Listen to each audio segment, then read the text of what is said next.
Я думал, такого в Швеции не бывает. Но, либо это, это наши приехали походить по льду. Кстати, тонкому на улице +1. Либо реально у них тут есть тут такая тема.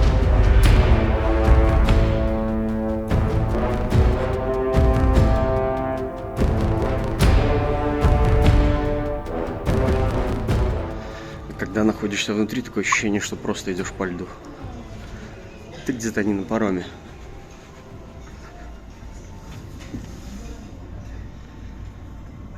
Итак, что у нас на кормежку? Это морковка порезанная, я думал рыба. Обман зрения. И корки надо поесть. Так, креветки, рыба. Креветки, рыба. Мяско.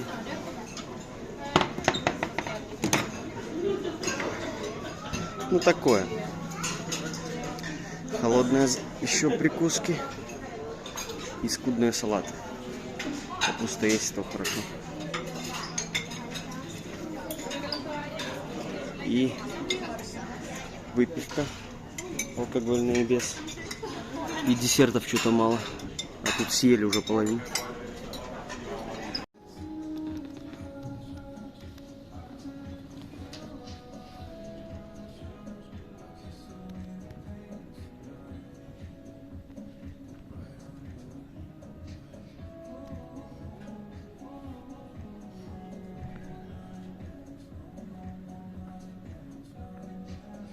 Мгновенная выгрузка. И сейчас мне нужно будет здесь точно так же загрузиться, только надо будет стать немножко в другом месте. Вначале на весы. Я не убираю от себя эти подкладки, то есть сразу, чтобы мне на них и ставили груз. 6:30 с самого сраня, так сказать. Первый раз они здесь так работают быстро. Ну вот, чувак сразу, так как у меня груз был загружен специально по 2, то есть видите, я сделал нагрузку на прицеп, ставил по 2, здесь 6 пачек, и спереди у меня 5 пачек. Вот. И получается в середине пустота. Вот такой вот экспресс утренняя выгрузка, и сразу уже будет загрузка. Собственно, вот причина, почему мне нужно будет ехать в сервис. Верхнее крепление вырвано в этом прицепе с корнями. Как так вышло, я не знаю. И я поеду на сервис Экери после загрузки. Значит, мне в теории должны загрузить то же самое, что я и привез. И тех же самых 30 тонн. Привез я сюда 30 тонн, увезу 30 тонн. Так, раз, два, три. У меня куда-то 2 штучки пропало. Вот так. Ладно. Что-то я не углядел это на выгрузке. И да, вон мне, я так понимаю, либо какие-то отработанные или бракованные детали, которые я точно такие же, которые привез, такие же и увезу туда, естественно, где я и грузился. Так, раз, два, три, 4, 5, 6. Ага. Все понятно. Значит, палеты, что у меня стоят, я их просто забыл выгрузить на базе. Вот причина этих палет нахождения здесь.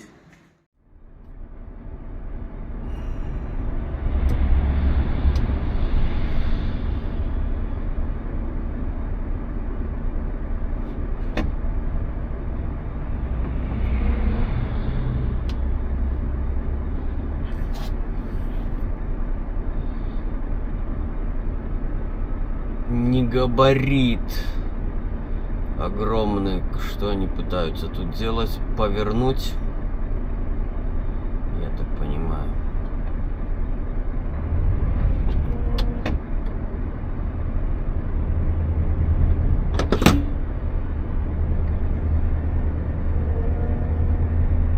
Первый тягач на жесткой сцепке, к нему идет второй. Интересная схема. Но я так понимаю, эта штука очень тяжелая.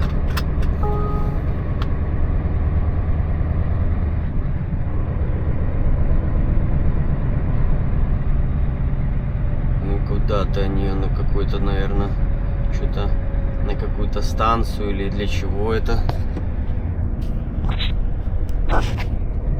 Видно вам, да, что на сцепке идут в такой связке. Коллектор.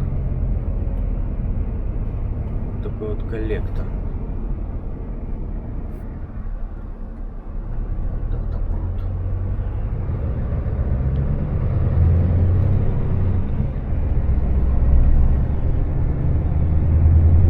Да, в цепи надеваются, значит, куда-то там далеко в лес идут. Маленький этот тягач надевался на ведущие оси цепи и на передке. Распогодилось у меня немножко, потому что совсем утром было все печально. Но погодка 1, 0, местами где-то -1. Значит, а я направляюсь в сервис Экери. А сервис Экери у меня в 100 километрах за портом. То есть я сейчас в городе Васа, куда точнее из Швеции приходит паром. И я тут немножко съехал с автомагистрали, так как профукал поворот. Поэтому еду националкой, но скоро выеду обратно на широкую дорогу. И значит, не совсем понятно мне, во сколько паром, наверное, будут отталкиваться от того, как меня быстро сделают в сервисе. Но это мне интересно. На мой взгляд, работы там, максимум, пускай, полчаса. Посмотрим, за сколько Экери сделают мне эту проблему. То есть там поменять нужно эту деталь. Я думаю, так как это Экери официальный сервис, у них должны быть такие... запчасти, будем называть. И все по факту просто должны поставить одно другое на другое заменить. Посмотрим, что они там наделают и сколько все это времени займет. Тут дракоша какой-то интересный. Так, вот я и до Экери добрался. Все серьезно, тут может быть даже какое-то у них и производство. Так, мне надо где-то припарковаться вначале и пойти спросить. Так, сейчас я поставлю прицеп в бокс, наверное. И мы немножко здесь походим, посмотрим прицепы, посмотрим, что у них внутри. Как у них тут сервис Экери. Вот, прицепы вижу нульцевые такие какие-то. Все закругленные, аэродинамические. Но мне сказали, какие ворота. Сейчас оттуда уберут какой-то прицеп. И мне задом туда нужно будет загнать мой прицеп.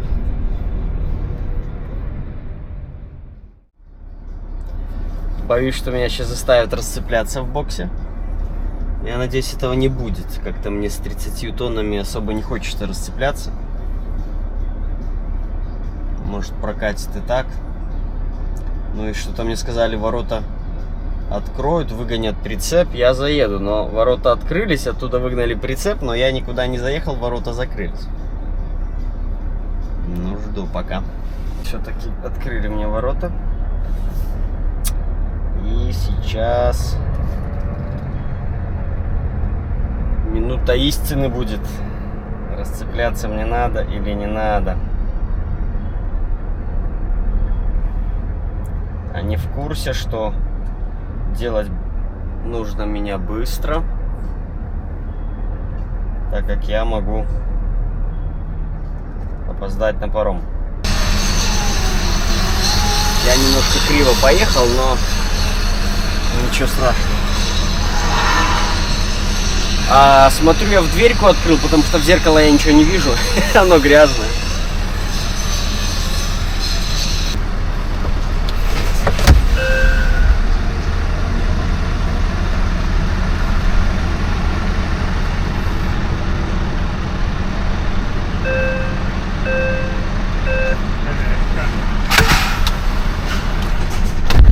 Нет, мне не надо расцепляться, отлично. Все, старое крепление удалили. Там, я думаю, в теории как-то должны дверьку эту подкорректировать, или что там эти входы-выходы. Ну, в общем, посмотрим, что будет. Что ж, вот крутой пример стоит. Ведущая ось цепи. Это у нас внутренняя сторона, а это у нас внешняя сторона. Замок. Ну, цепи, видосы у меня есть, видео на канале. Эта цепь у нас идет на прицеп и на рулевую ось. Вот она с такими идет у нас штучками, которые перекручиваются. То есть надеваем цепь. Она очень легко надевается, эта цепь. И потом каждая перекручиваем, либо можете руками, но есть специальный ключик, когда уже цепь немножко будет в натяжении, то специальным таким, да, ну, можно чем угодно, вот сюда вставляется, то есть клац, перевернули, плотно она садится, очень хорошо. Ну, а здесь у нас, чем дальше мы затянем на какое звено, тем у нас будет плотнее цепь сидеть. Здесь с этой стороны у нас то же самое. Так. Мне нужно находиться в быстрой зоне, так как прицеп очень быстро сейчас сделают, поэтому далеко я не буду уходить от офиса. И выгонят прицеп, и мы с вами потом у ряду прицепчиков пройдемся потом. В общем, здесь все по-скромному. Здесь аксессуары все продаются. Ну, как аксессуары, точнее, запчасти. Все, что необходимое есть. Вот это фара внутрь. Не фара, а светильник. 100 евро. Я так понимаю, здесь цены указаны с НДС и без НДС. Только типа без НДС типа 24% 92, а с НДС 74. Ну, я так понял. Ну, это вам к примеру просто. Вот рожки, которые любят большинство ломать, бить. Но здесь видите, как они. Вот его корпус. 7 евро, да, 6,70. И вот отдельно внутренняя и внешняя сторона. Вот в сумме мы получаем 60 евро, да, грубо говоря. Плюс-минус. Ну, тут-то такое все особо вам не интересно будет. Ну, все, что для прицепа нужно. Также крепежи, все виды, которые идут в наших этих прицепах. Вот такие тоже есть. То есть это также вставляется в пазы, как я и креплю груз. Это у нас цилиндрики, которые вставляются в прицепе. Как-то, когда про прицеп рассказывал, и рассказывал про них, что у меня таких нету. Хотя они должны быть. Ремни, замки всех видов под прицеп. И тут фара. Что еще? Больше, наверное, и ничего. Вот что предлагают финны. Линглонг. Я так понимаю, это какая-то китайская резина. Вот зимняя хорошая, вроде бы как колесо. 315 на 80. 384 евро за колесо. Это на ведущую ось идет. Такой вот протектор. Очень даже неплохо. Все-таки нашел я, что показать. Кстати, спрашивали, как называются фары. Свои я не могу разглядеть, а вот чужие... Подождите, где-то я видел. Где я видел? А, вон. Бридл.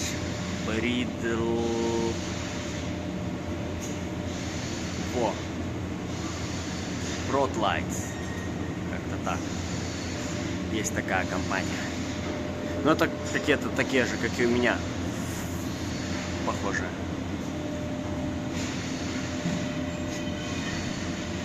Все полностью новая стоит деталь. Можно ехать. В общем, мне проверили вторую створку. Но я показал, где какие проблемные места были. И мне вот в том месте подложили подкладочку, чтобы выше стояло крепление. В общем, поднастроили это все дело. И также сейчас вверху мне подстраивают, чтобы у меня двери хорошо закрывались. Так, друзья, некогда нам глазеть тут на прицепы. Крона одна тут вписанная стоит. В целом-то ничего тут особенного из них нету. Все стандартные. Но вот этот вот высокий. Будет 4,30, наверное. Потому что нужно мне лететь на паром. Сейчас в 8 часов вечера будет паром.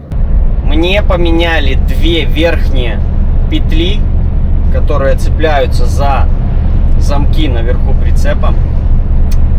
И подремонтировали одну снизу, за которую заходят эти крюки.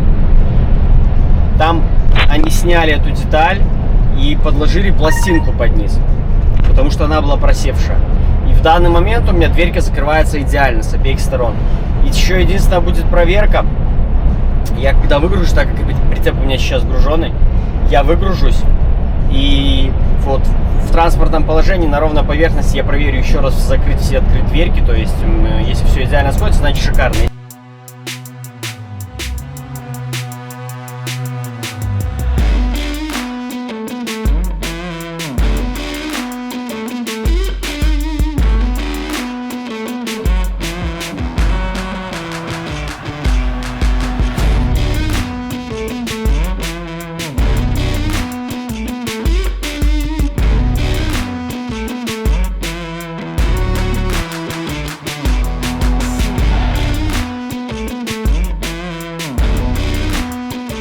Я на пароме, значит, ничего тут особо нового вам нечего было показывать, плюс темно было.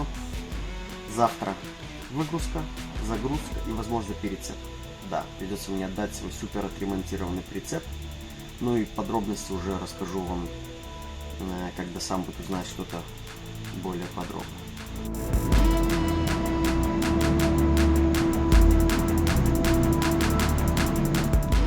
Еду по дороге и думаю, что-то у меня дальнего нету сегодня.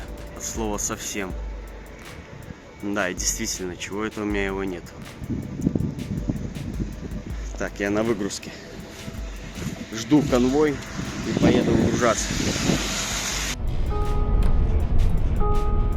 Короче, я выдаю тут круги по заводу. Что-то тут сразу они друг друга недопоняли. Я покатался за одним security, потом за другим. Потом еще раз на весы съездил и вот уже еду на место разгрузки. Короче, завод весь изучил, уже не потеряюсь.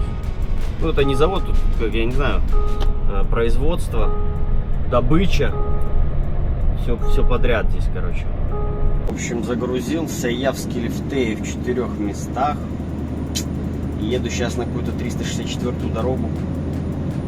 За последней загрузкой, время час дня. Ну и пока дальнейшего плана нету, то есть буду ехать в сторону выгрузок вниз по 4. Что-то шеф молчит, ничего не говорил, что мне там перетепляться, как вчера он говорил. Ну и прикол с дверями.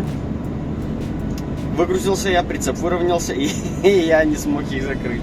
Ну как, я их закрыл, то есть, но у меня не сходятся два верха, которые как раз таки меняли, в которых меняли эти петли. Точнее, на последней загрузке еще раз попробую я их нормально закрыть, что у меня из этого получится. Но пока едем, тут дорога широкая, обычная, хоть и трехзначная, но широкая.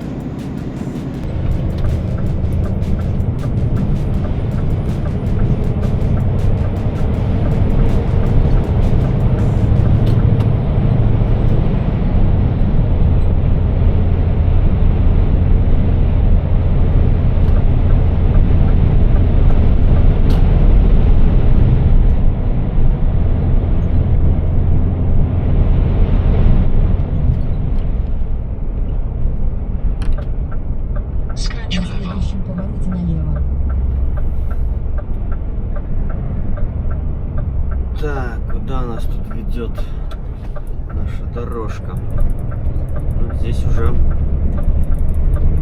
поинтересней гораздо, чем было. Ну, правда, погодка не очень. Погодка не очень. 1 градус. Каша какая-то. То скользко, то каша. Ну и мне 19 километров до выгрузки. Ой, до выгрузки, говорю, до загрузки. До последней загрузки, наверное, вообще на сегодня. Время 13:40. И уже начинает у нас заходить солнце и скоро стемнеет. И на последней загрузке покажу, что я там нагрузил за сегодня.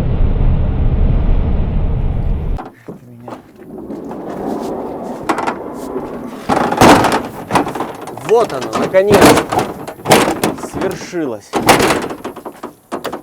Я смог закрыть дверь. Ура! Ага, а здесь мы пока что не будем, потому что у нас нету стойки. Ну, там все должно закрыться хорошо. Получилось что? Когда я был на сервисе, груз был загружен, у меня он неравномерно был загружен, его невозможно было загрузить равномерно.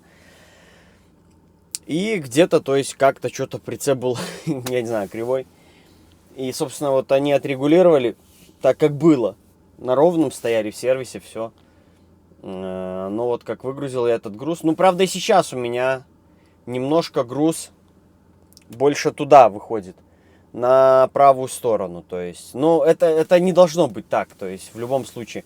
Может быть, когда полностью на пустом прицепе, ну, в принципе, они мне так и рассказывали в сервисе, что нужно делать настройки на полностью разгруженном прицепе, и тогда у вас при погрузках разных, у вас тоже, в принципе, этих проблем не должно возникать.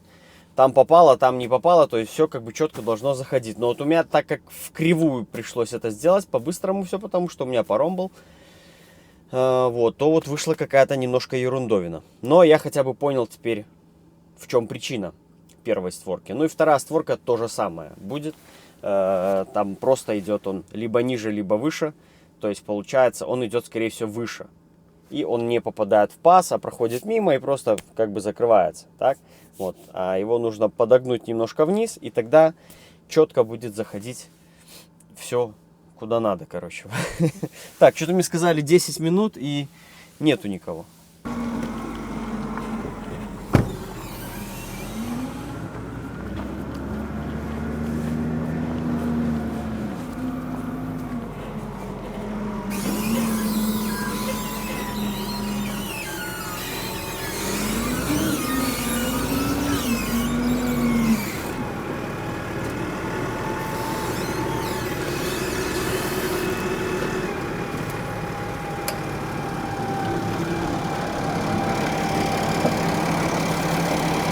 This It's long? Ага.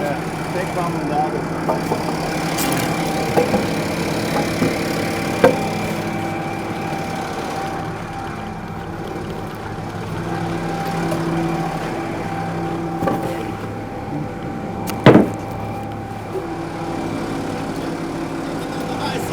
What?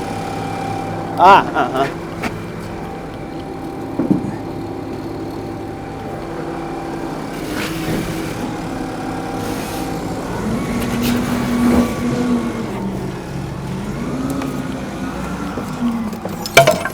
Так, ну что, прицепим его одним ремнем.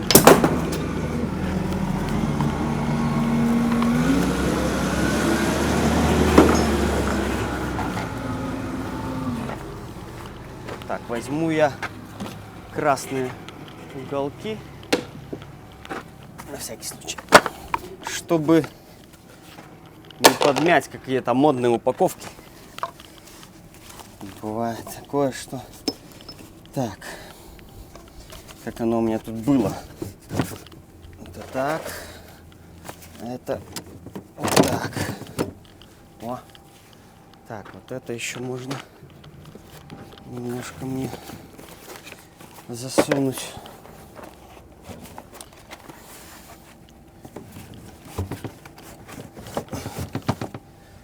Сюда. И это сюда. О, видали, как все четенько. Для резинок места у меня нету, так как один только ящик в этом прицепе. Опа.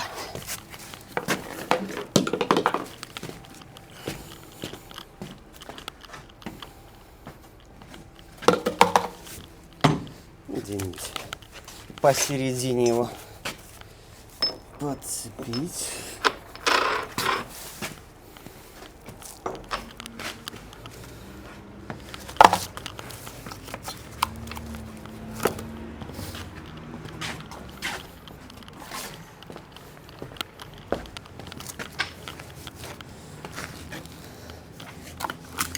Я его подцепляю чисто ради того, чтобы он не пошел вперед. У меня там стоят дверики какие-то, окна. Как бы на всякий случай, так сказать. Чуть больше прождал по факту, чем меня загрузили по времени. Ну, сейчас отпишусь шефу, что я готов и что там, какие планы на меня. Еду я сам, если что, 1200 километров мне ехать. Вот и все.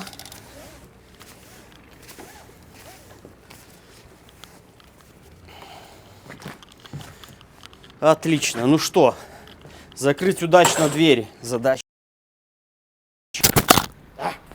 Микрофончик улетел.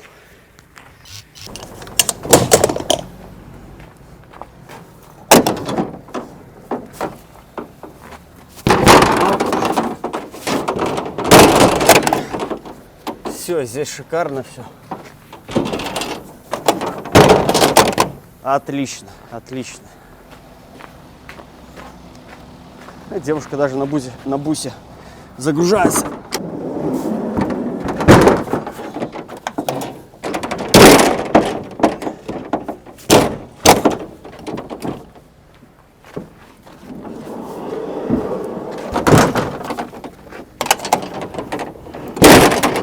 Нет.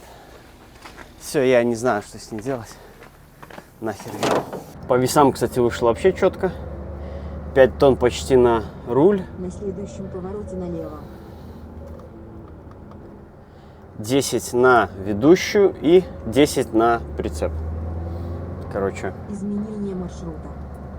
Очень даже хорошо. Через 300 метров. Так, мчу я еще сегодня успею выгрузить мелочи, которые я грузил. Ветер просто какой-то жуткий. Давненько такого не было. Если бы был гололед, то движение, в принципе, было бы невозможно, либо же все лежали бы по канавам. И затем доедем сейчас на выгрузку и расскажу дальнейшие планы. Выгрузка будет не простая, а выгрузка самообслуживания, я их называю. За 400 метров скрыть вправо. Итак, подбираюсь я к выгрузке. Почти 7 часов вечера, там никого не должно быть, я так понимаю, потому что мне поверните налево. выдали все коды от всех дверей. И я что-то я не помню, был я тут или не был. Может, ближе подъеду, может, вспомню что-то. Был я здесь. Как-то я не был здесь. Был я здесь. Получается, как Изменение маршрута. Выполните разворот. перевалочная типа база. Не знаю, как еще по-другому. Изменение маршрута. Так, хорошо. Выполните разворот прямо. Изменение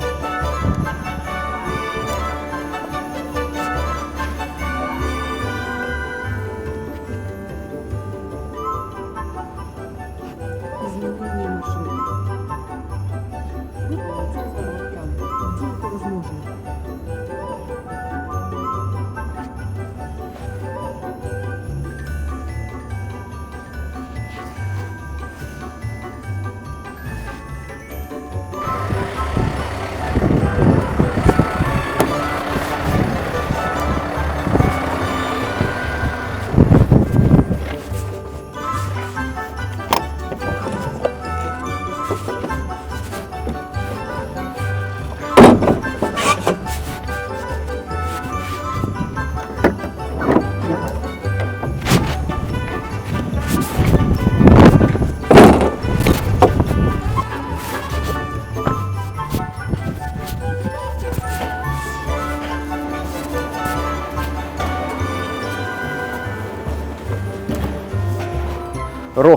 Рохля мне не надо.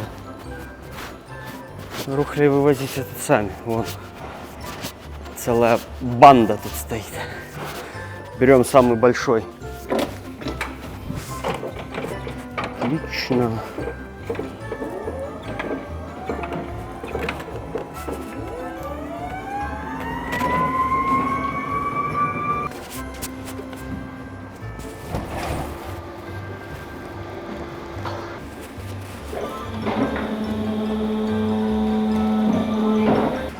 Здесь сразу мне вот это вот достать нужно.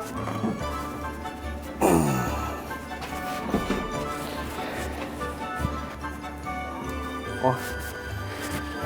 Сюда сейчас все составлю, и будет все нормально.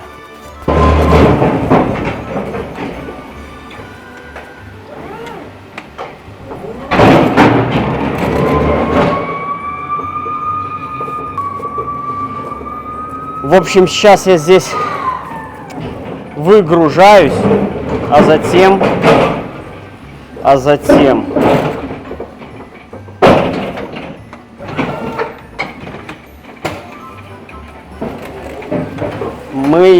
я еду на Сунцвал, и там буду менять прицеп.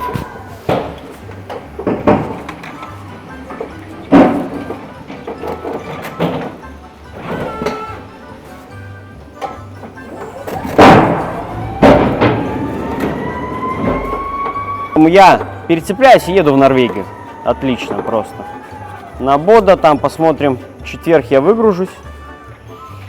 Четверг. И будет ли загрузка, или я пустым пойду обратно.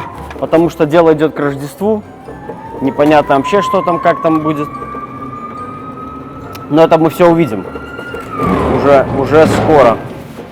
Так, здесь единственное, что это моя метла. Вот. Все. Мне еще вот это вот выгрузить. А это уже поедет дальше. Водитель по дороге домой выгрузит, оставит где-то прицеп и поедет домой на Рождество. Ой, что-то я попутал. Палетик-то надо забрать.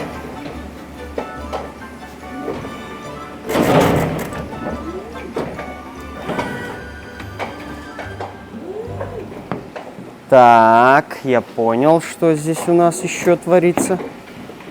Здесь у нас щиты, которые нужно поставить мне.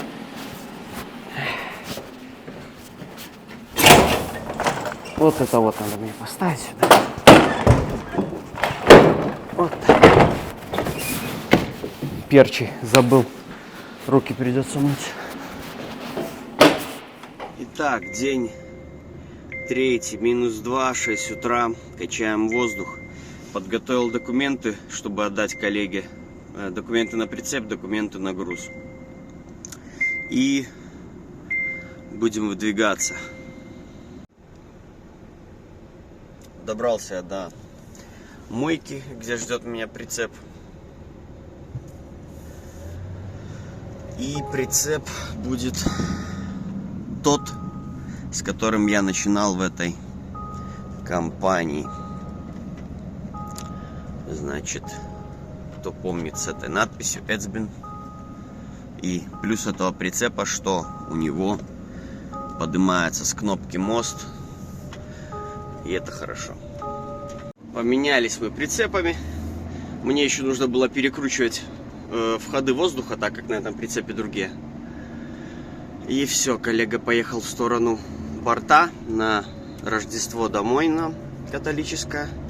Ну а я выдвинулся на Норвегию.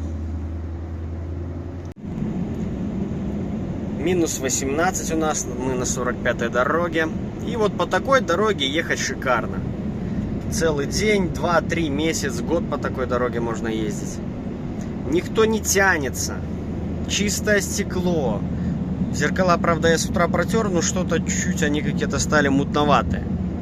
Вот. Стекло с утра как помыл, так, ну, немножко где-то в городах где-то проезжал или откуда-то, ну, что-то да прилетело. Вот. Ну, здесь сейчас идем шикарно мы в сторону Норвегии. Пришел мне расчет, и штраф мне оплатили только частично. Значит, какая ситуация? Мне оплатили... Штраф был 2500 злотых, то есть вышло в злотых, сколько я на тот момент оплатил, когда был штраф за перевес. И я рассказывал вам, что расскажу, как все в итоге вышло. Значит, логистика обвинила водителя, то есть меня, что я был в этом виноват. Ну и компания покрыла большую часть, в которой я работаю, большую часть штрафа. И мне заплатили 1500. То есть 1000 злотых из меня удержали. Значит, я говорил, что я в момент, когда грузился, я шефу выслал фотку с грузом, с весом. Вот, он сказал, едем. Сейчас, когда уже мы разбирались, он говорит, что ты мне не выслал, как груз стоял до этого. Нужно было выслать груз, и там бы мы уже решали. А так, вот имеем то, что имеем. На будущее высылать всю информацию полностью подробную, чтобы могли сразу связываться, короче, с логистикой, решать этот вопрос. Ну, дело такое, конечно. Спорное, но как есть. В общем, мы пообщались, ну и пришли только вот к тому, что частично мне штраф оплатили.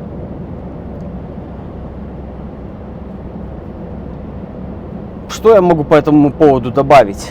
Как бы мыслей вначале было много, но потом успокоился, что немножко в следующий раз буду более ответственно к этому делу подходить. На месте, не уезжая, все фотографии, все данные, что погрузчик отказывался ставить наверх палеты и так далее. Было 24 у меня палета, общий вес был 30 тонн.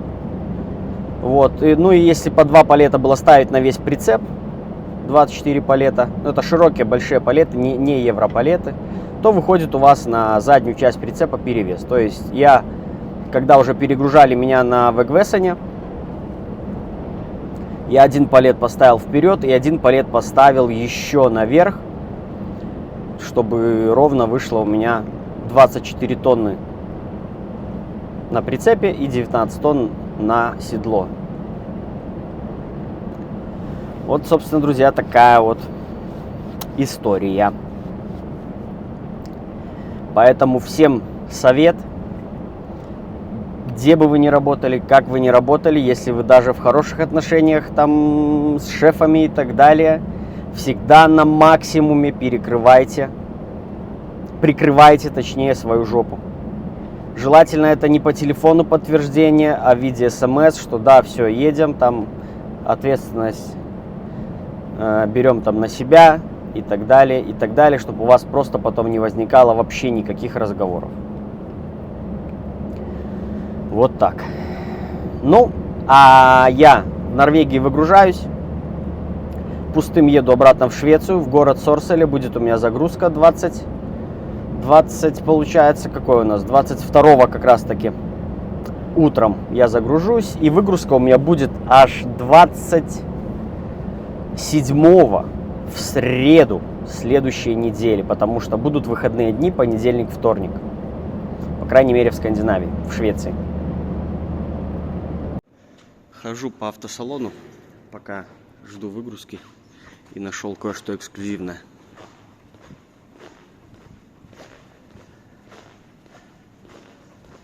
А, как вам ретромобиль?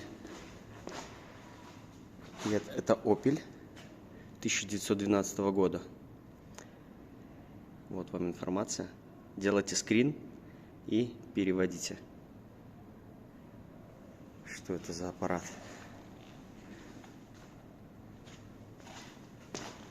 Кстати, я думаю, он вполне на ходу. Норвегии и шведы любят такое. Я нахожусь в Норвегии, в городе Бода. И вот решил пока побродить. Короче, музейный экспонат.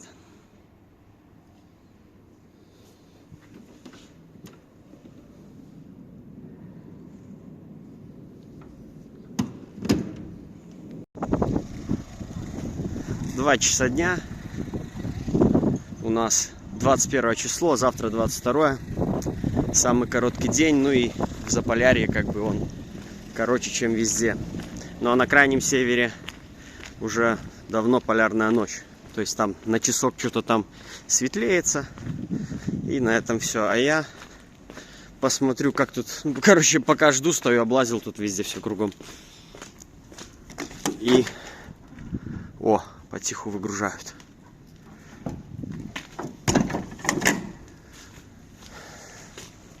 Пустым пойду обратно в Швецию. Ну и всех хочу поздравить, кому относится католическое Рождество. Всех с наступающим праздником. С праздником, кто смотрит видео позже. Ну, а я еще, надеюсь, вам что-то до Нового года покажу. Поэтому с вами был Федор. Всем спасибо. Ставим лайк, подписываемся, кто не подписан. И до новых встреч. Пока.